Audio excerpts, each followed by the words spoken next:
Pansin. Ano? Ano napansin mo? Tingnan niyo yung kasama niya babae, oh. 3 mata. Ayun, oh, 3. Oh, tingnan mo yung tenga. 3 rin yung tenga. Di ba? Eto pa. Tingnan mo yung daliri. Oh, 6. 6 ang daliri ng babaeng kasama niya. Oo nga, napansin ko nga rin yan. Pero paano mo naman napatunayan na walang babae? Ma'am, AI po yan.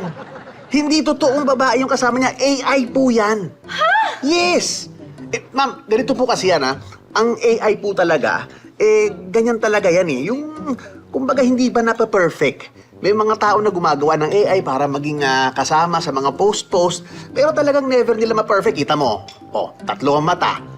Oh, ito mo yung tenga, oh. Ayan, oh. Oh, ito mo yung daliri. AI po yan. Halata naman po. Hindi nyo ba nahalata? Alam mo, Mr. Santos, hindi na ako naniniwala sa mga sinasabi mo. Ma'am, maniwala po kayo. Hindi po totoong tao to. AI po to. Una sa lahat, saan ka nakakita ng babae? 3 mata, 3 tenga, 6 ang daliri. Kalokohan yan. Walang babae, mister mo. AI yan. Paano kalokohan? May kakilala ako. Na ganito? Oo. Wala!